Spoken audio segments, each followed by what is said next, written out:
So if you have been an usher, come talk to this one over here. Let's see. We got two things coming up on August 2nd, Saturday. A bunch of us are going to go to the Women's March. August, yeah. 3 months ago, October 2nd is the Women's March, which is not local, but downtown in Pershing Square. That meets at 10.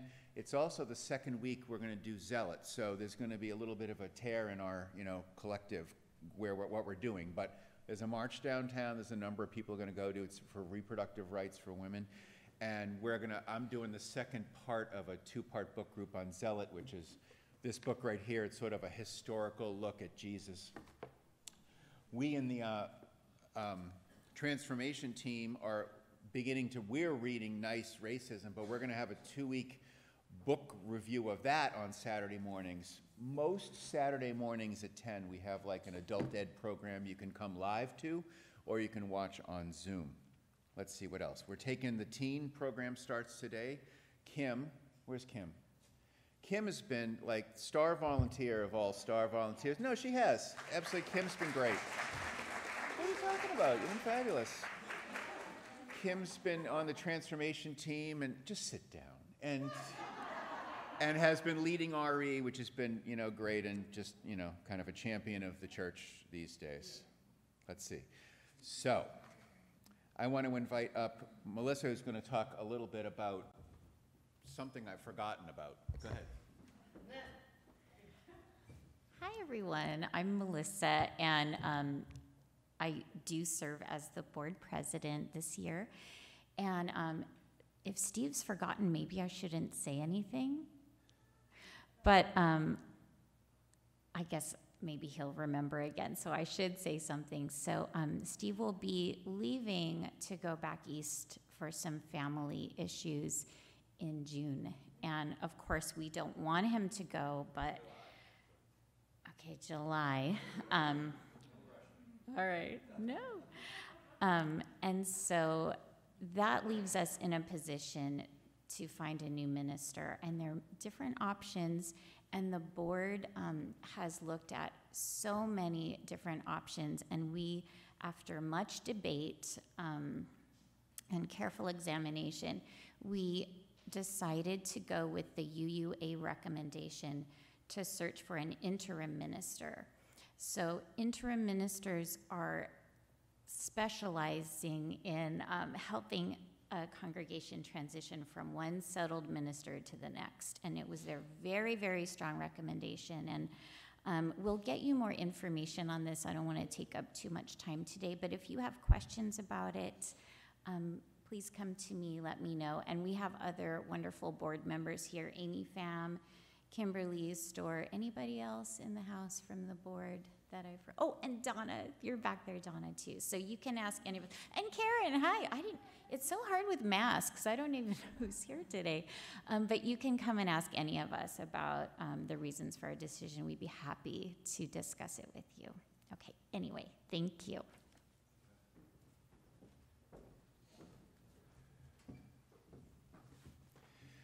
I would like to invite up, Darcy's going to read our chalice words for us, and I am going to light our chalice.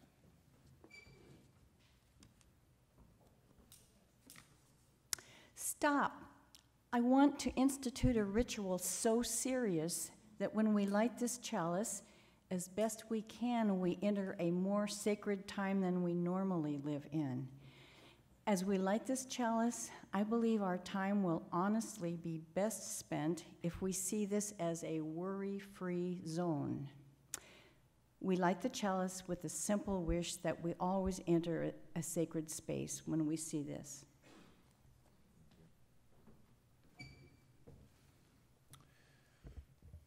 Today's service is about Rumi, Persian poet, sort of always somewhat perennial on our bestseller list. These are words adapted from his piece called Music Master. And then my words. Rumi says, "You that love, this is your home. Welcome. Welcome to the place that gives form to our longings and dreams, with love for a door and a vestibule for a soul. That's the poetic Rumi. Here's the profane me. Welcome to this space set aside for the big stuff, a place to sit in a way, save yourself. Today we enter a bit of Sufi history and lore and really essentially a love story. Rumi, who's Persia's most famous poet, did not become Rumi until he took a chance on an unlikely friend and guide. It took the homeless and highly questionable but inspired Shams to make Rumi Rumi. It is his friendship that saves them both. Well, sorta. Shams and Rumi's friendship also offers a touchstone to ask our own questions about what we might bring together as we look at the things that pull on us in terms of inspiration and in terms of responsibility of others in our lives. But first, we mumble through, as the CDC suggests, an opening hymn.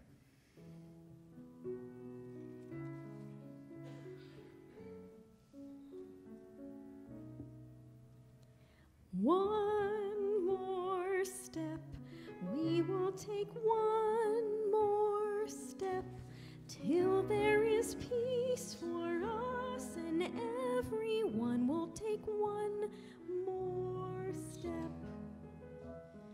One more word, we will say one more word, till every word is heard by everyone. We'll say one more word.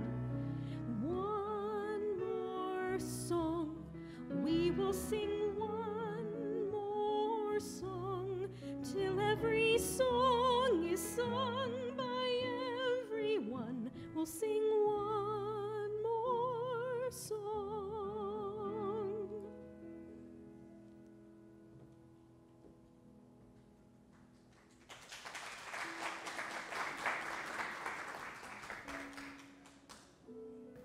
I always think it's funny that we have to remind people that Unitarians are going to say one more word. As if that was a threat.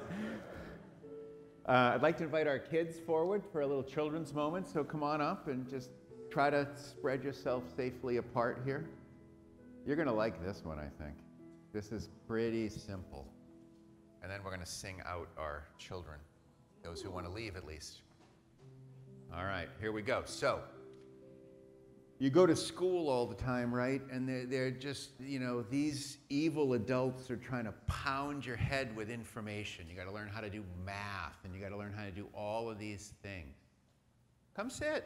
We're good. We're safe. Come sit. All right, you're going to like this. But all throughout religious history, there is this other strain, right? We want to talk about love. We want to talk about how important one's heart is. So Rumi, who we're going to talk about in the sermon, he's a guy from Afghanistan, which has been in the news lately, and his family were on the run. They were pushed by Genghis Khan, believe it or not, and they kept moving to be safe, right? Like a lot of people in the world are not settled in their homes, which is really a great sadness. But so Rumi found this friend, and this friend basically, Rumi was a smart guy, and he was leading a whole group of people. Like, he was sort of like a minister, essentially, right? And then he runs across this friend who basically opens up his heart. And the way they meet there's a lot of different mythic stories that have happened, probably none of them exactly true. But one of the great stories is that Shams, who's this kind of person that you would worry about meeting, right? He looks disheveled, he's out in the world, he doesn't, you know, he looks like the kind of people you sort of wonder what they're going to do. And he walks up to this teacher. Shams is trying to find someone to sort of help. We all need to help people, and we all want to be helped, right? There's a sort of balance of life. And Shams meets Rumi, and Rumi's this smart guy. He's got these disciples, and he's got all these books. So one of the mythic stories is that magically Shams pushes the books into the town fountain. So I want to encourage you guys to come up here. and you can take these are magazines. I didn't really want to ruin books, so I guess I'm ruining the spirit of the moment. But so yeah, so you can pass out these books, and then you can throw them in the water. You're going to do what Shams did. Yeah, you're going to do what Shams did. So I'm reading. One of you can take this. Yeah, there you go. Take it away, Kim. Here. Hey, what are you doing? What are you doing? Throw it in there. What are you doing? Oh, look at that. No, my books, my books. My Give everyone a chance. My books. No. My books.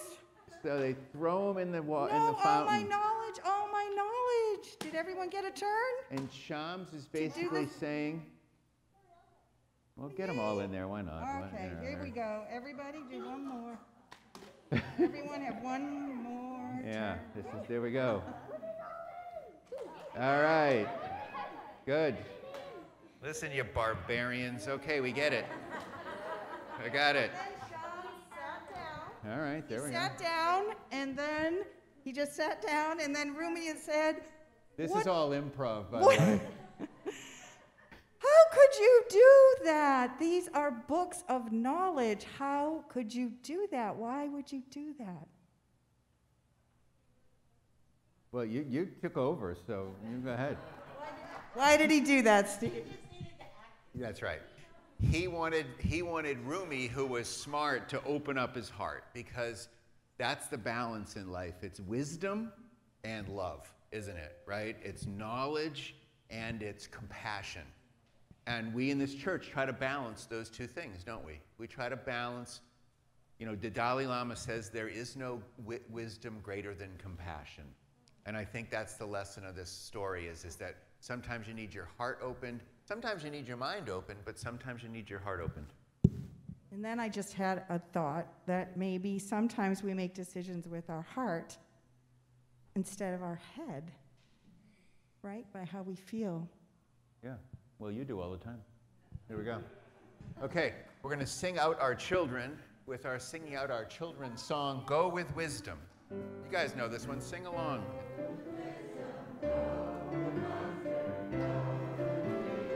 And you can get up and go back to your seats with your parents, or you can go to the children's moment. You can decide that amongst yourselves. Thank you, guys. Okay. So Leanne is going to come up, and we're going to do a run of joys and concerns. Leanne's going to light one final candle of joy, and Darcy is going to lead us in prayer. Her prayer is going to be followed by an audio-visual musical piece that has a Sufi tone to it, and then we're going to sing Come, Come, Whoever You Are with Severin after that. This prayer is called Wireless Soul. A central piece of the religious journey is the odd struggle to find oneself, usually by first losing oneself. Losing oneself, the whole, the cosmos, the God, to the eternal. This journey involves loosening oneself from one's identity or one's sense of self.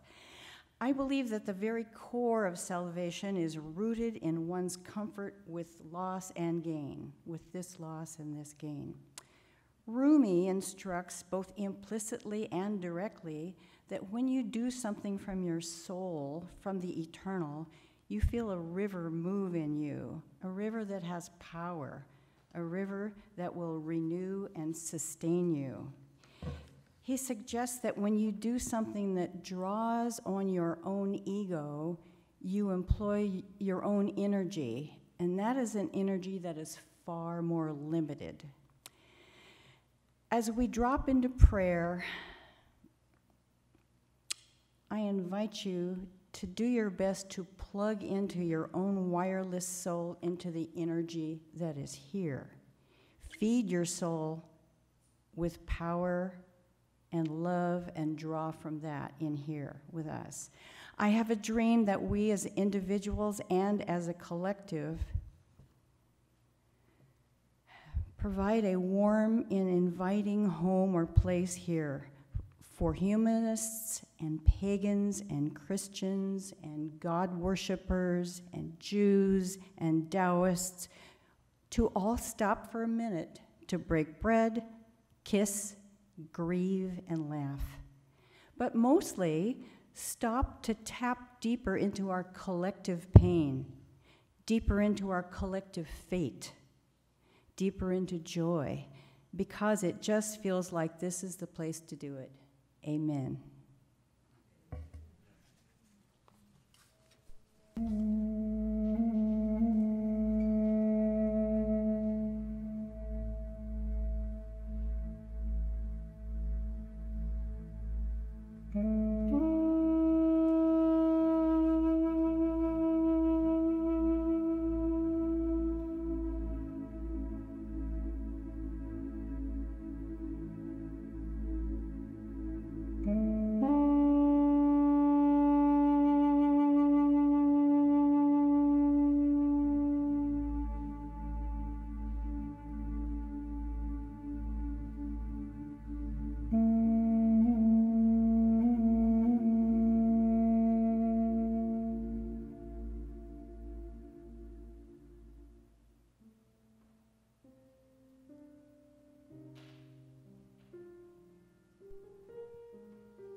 Wanderer, worshipper, lover of leaving, ours is no caravan of despair.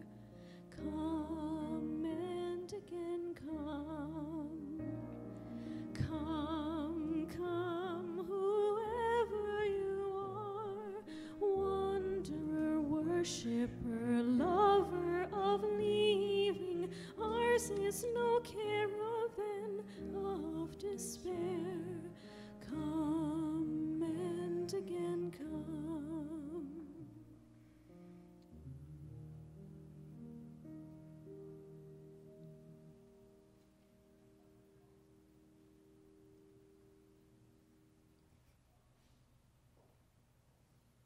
That was a smooth transition there. I don't know how they...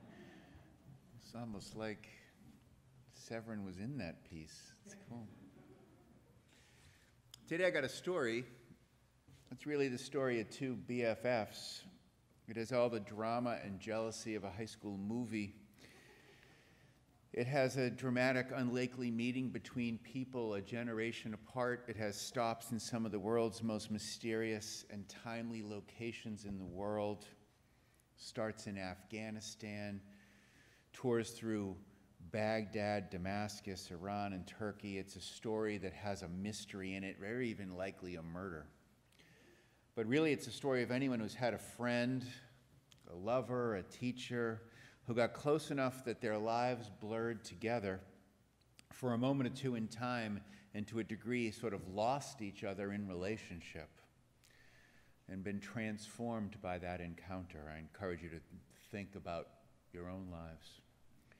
It's a story that on second thought challenges us to live with the polarity. I love polarities. Polarities are things that are sort of stuck together that pull at each other, between responsibility and sort of inspiration or novelty. This could, of course, be many stories, the introduction in any number of stories. This story comes from a chance encounter between two practicing Sufis in 13th century Persia. The backstory begins in Afghanistan, as I said, and then perhaps now on the eastern edge of the Persian Empire. It's in Afghanistan, timely for us, of course, right? Part of my inspiration for putting it here. Part of the story is that Rumi was a refugee seeking home in a safer place, obviously. He was part of a well-respected family, and they were pushed west by the marauding Genghis Khan, just to put two massive historical figures together in the notation that we all share history in interesting ways. Genghis Khan and Rumis were contemporaries, but this is not the BFF I'm talking about.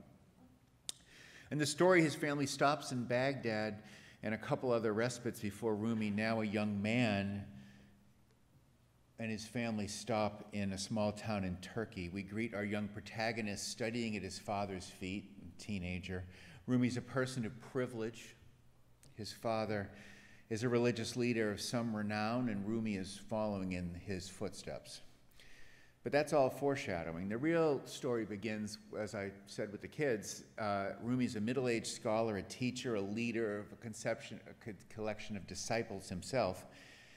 He's a person who's had the best teachers. He's part of the sort of Sufi Islamic clergy establishment.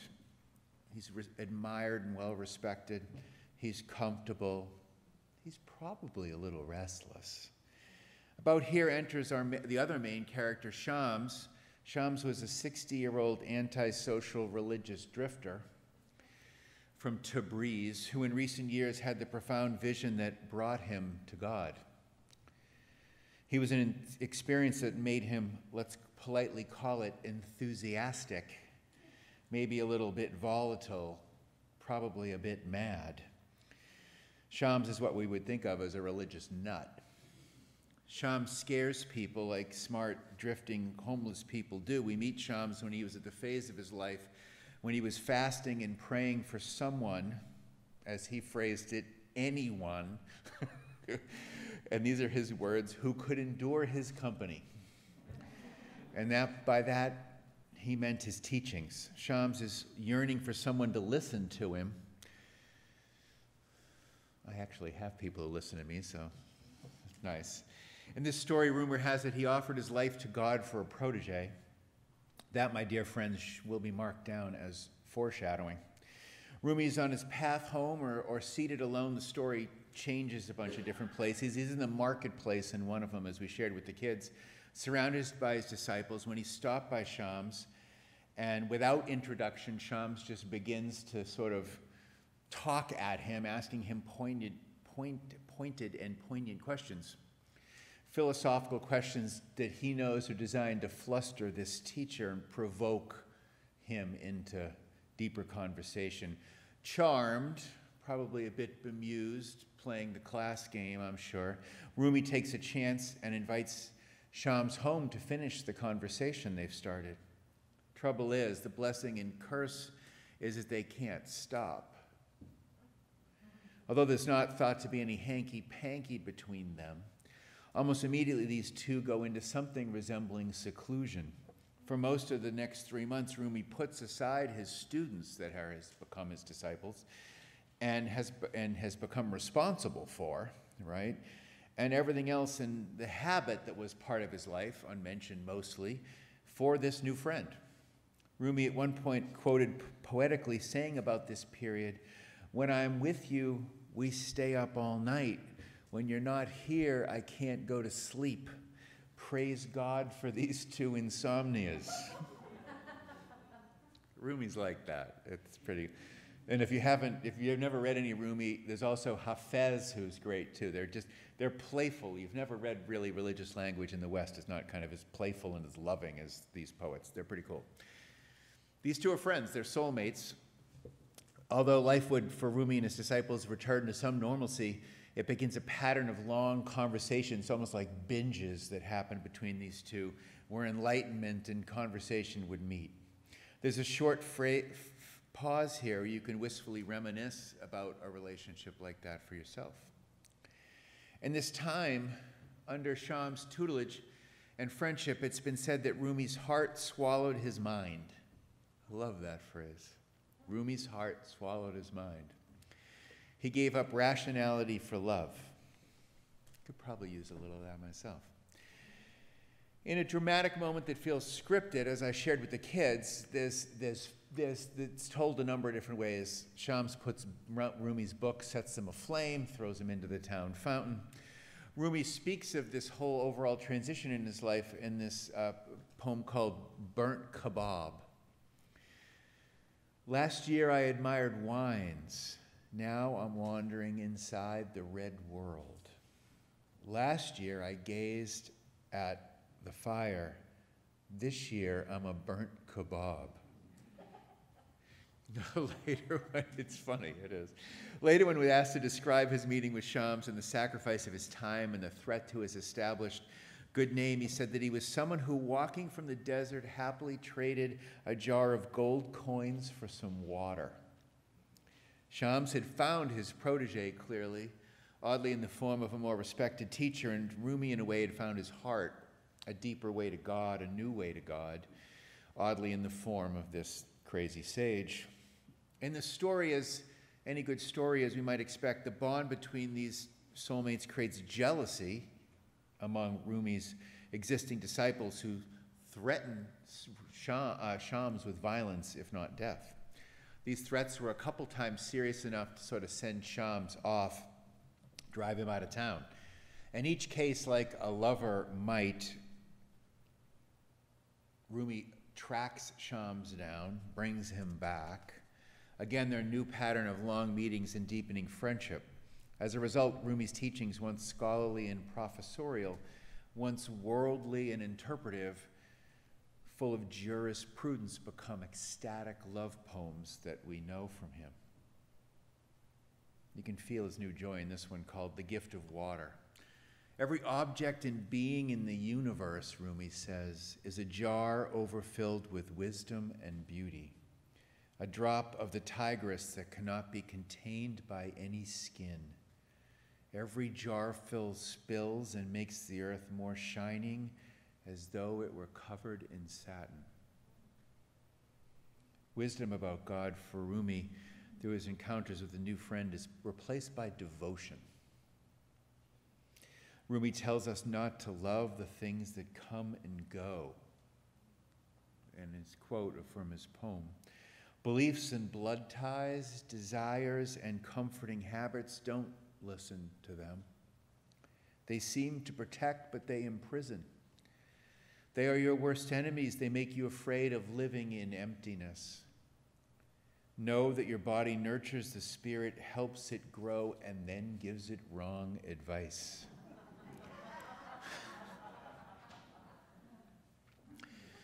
What a common message from someone lost to their own love, religious or otherwise, right?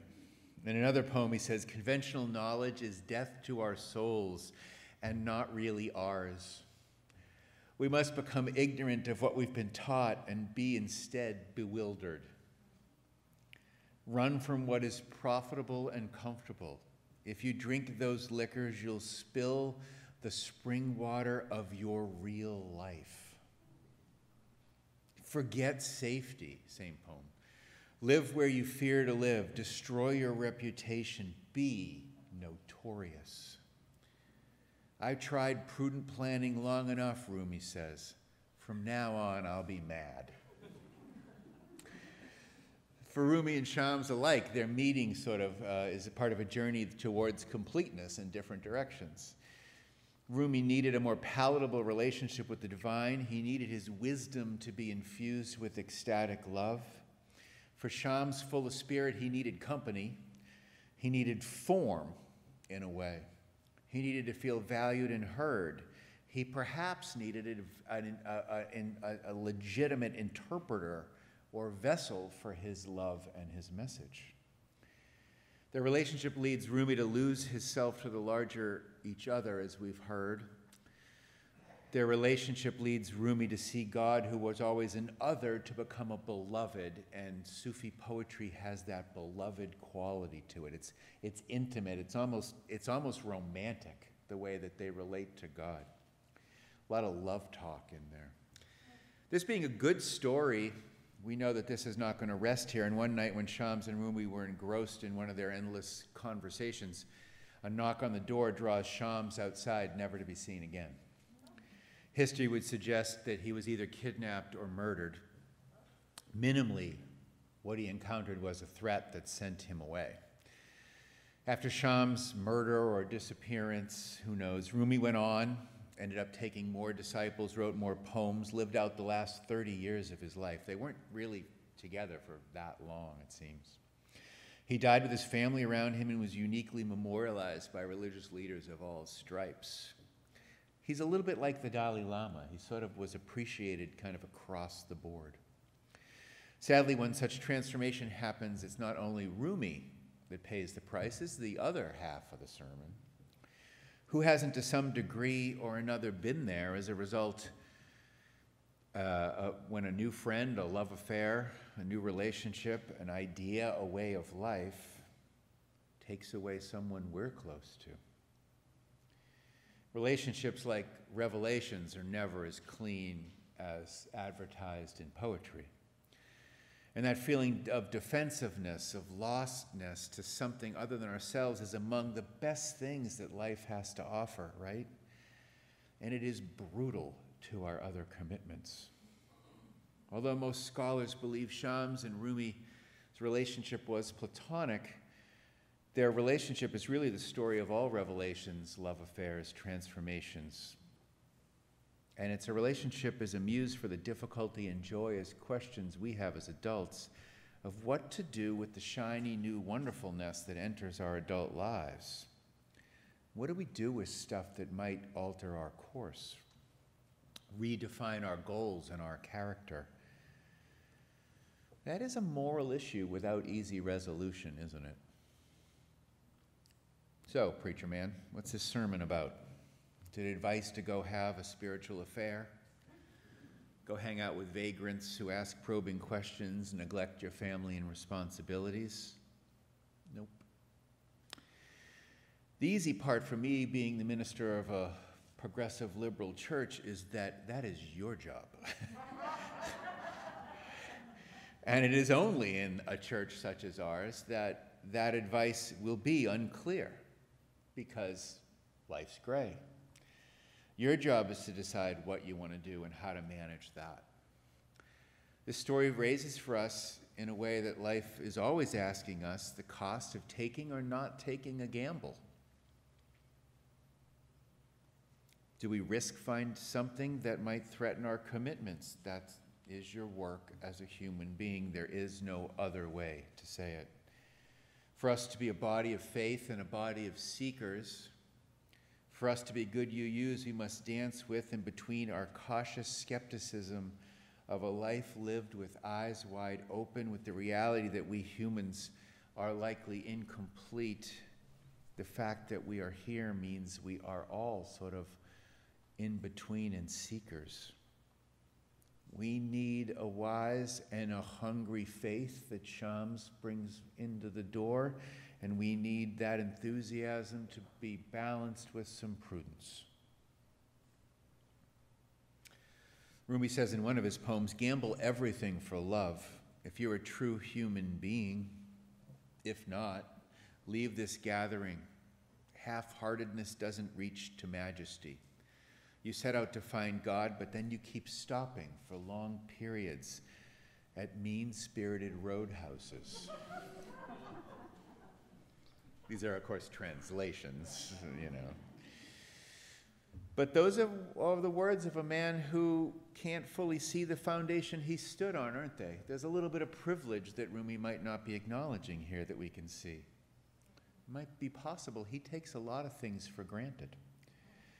One might think about, in less poetic words, about the disappointment Rumi's own disciples might have felt at the loss that their teacher they had aligned themselves with went off on a little spiritual romantic adventure. Or for every wife or husband, for that matter, on the ugly end of a new inspired love. Rumi put entering that mystical union as the most important thing, above reputation, above responsibility. Sufis believe that holy inspiration can be achieved in union with another person, teacher touched by the Spirit. So, just take a second. Take a second to see where your own creative edge plays and rubs against your sense of duty. Let's take 20 seconds to think about, for you, in silence, where that meets.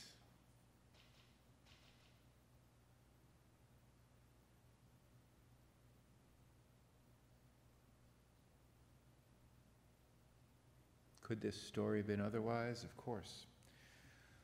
Rumi could have seen Shams as the wayward outsider he was and dismissed him. Shams could have not been bothered to try to reach the establishment. But that is not what happened. And the leap that they took changed both each other and, in a small way, the history of the world. What, when, how are you willing to gamble? When do you preserve the status quo for relationships, commitments, and comforts that you have? When do you step out for new energy? May we live our lives free from the illusion of easy answers. May we live our lives with a responsibility to both spontaneity and duty together as best we imperfectly can. Amen. Entertain him, Darce. I don't know about entertaining. I do feel really lucky to have the perspective to be sitting out here and just looking out at all these people I know and love. We have a nice big group today, and there's even a bunch of people out on the patio, so it's really lovely. That phrase that stayed from what you said with me was he swallowed his, what was it? His heart swallowed his heart swallowed his mind. Wow. Okay, so you know what this part of the service is. The strong man at a circus squeezed the juice from a lemon between his hands. He then said to the audience, "I will offer $200 to anyone in the audience who can squeeze another drop from this lemon." A thin, scholarly-looking woman came forward, picked up the lemon, strained hard, and managed to get a drop. The strong man was amazed. He paid the woman and asked, "What is the secret of your strength?" "Practice," the woman answered. "I was the treasurer of a small church for most of the last 20 years.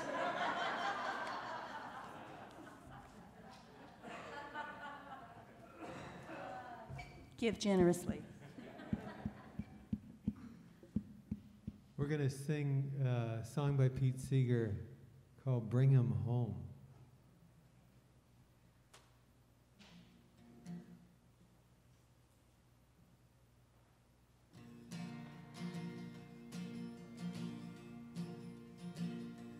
If you love this land of the free, bring 'em home, bring 'em home.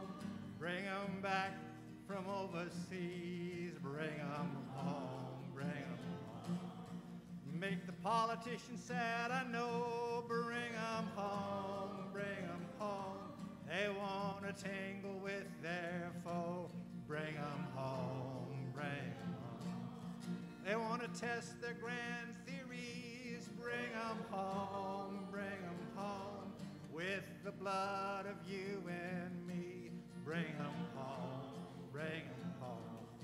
Now we'll give no more brave young lives, bring 'em home, bring 'em home. For the gleam in someone's eyes, bring 'em home, bring 'em home. Men will cheer and the boys will shout, bring 'em home, bring 'em home. And we will all turn out, bring 'em home, bring 'em home. The church bells ring with joy, bring 'em home, bring 'em home. To welcome our darling girls and boys, bring 'em home, bring 'em home. We will lift their voice and sound, bring 'em home, bring 'em home. Yeah, when Johnny comes marching home, bring 'em home, bring 'em home. Bring 'em home, bring 'em home. Bring 'em home, bring 'em home. Bring 'em home, bring 'em home. Bring 'em home, bring 'em home. Bring 'em home, bring 'em home. Bring 'em home, bring 'em home. Bring 'em home, bring 'em home. Bring 'em home, bring 'em home.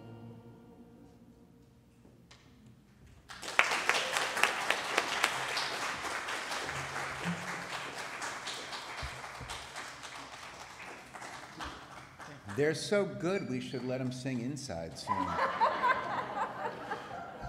Darcy's going to lead us into our normal closing words with a little of one more Rumi piece. This very short Rumi poem, the name of it is Where Everything is Music. That's kind of appropriate.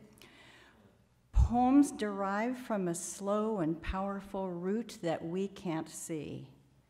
Stop the words now.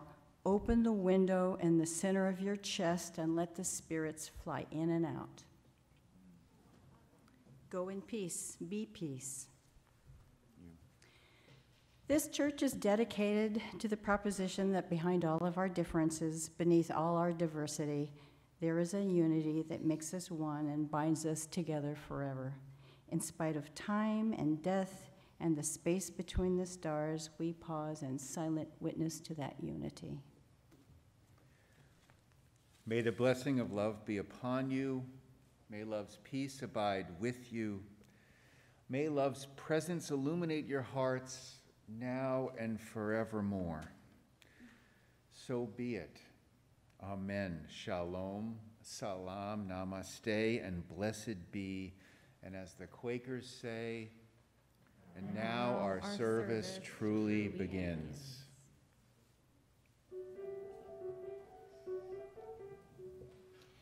When I worked in the mill, even at the loom, I'd gaze absent-minded at the roof. And half the time the shuttled get tangled with the thread, and the warped get mixed with the woof. If I loved you, but somehow I can see just exactly how I'd be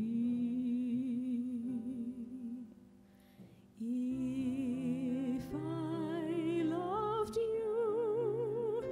Time and again I would try to say all I'd want you to know.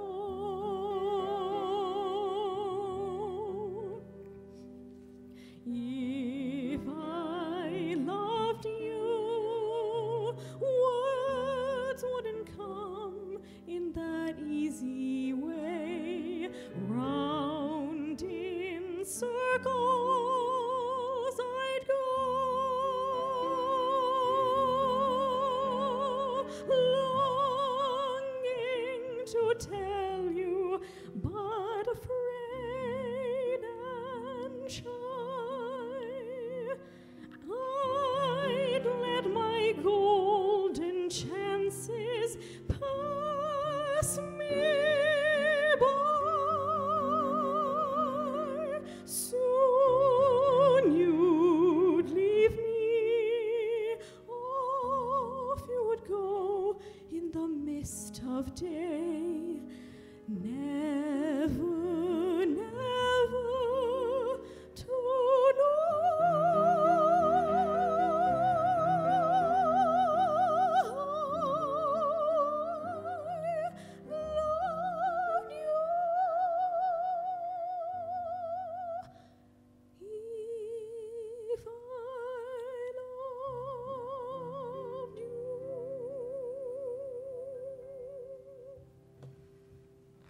Wow.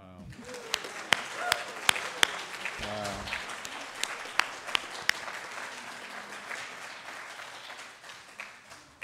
Thank you. Yeah. Couple things. One, Shana was a baritone before the car accident, which is just... We're having Judy, raise your hand, would you? We're going to have a membership meeting shortly after this, 10 or 15 minutes from now, and that's a good chance for anyone who wishes to come, old or new, learn about the church, if you're interested in becoming a member, or just come and, have a conversation about Unitarian Universalism. So if you're new and you haven't seen one of these blue sheets, they're little things we just, use to send people newsletters and stuff. We don't harass you too much. Take those. Next week, importantly, we're going to have a whole different arrangement, and we're going to have a fishbowl conversation about our new MOAD position, which is the Multicultural Outreach Education Director. So it's a mix of our RE program and a desire to reach out and be more diverse in the way that we culturally are and the people that we attract. So we're going to have a conversation about that and allow for questions, and that's going to be kind of a different sort of service. And thanks for coming. There we are.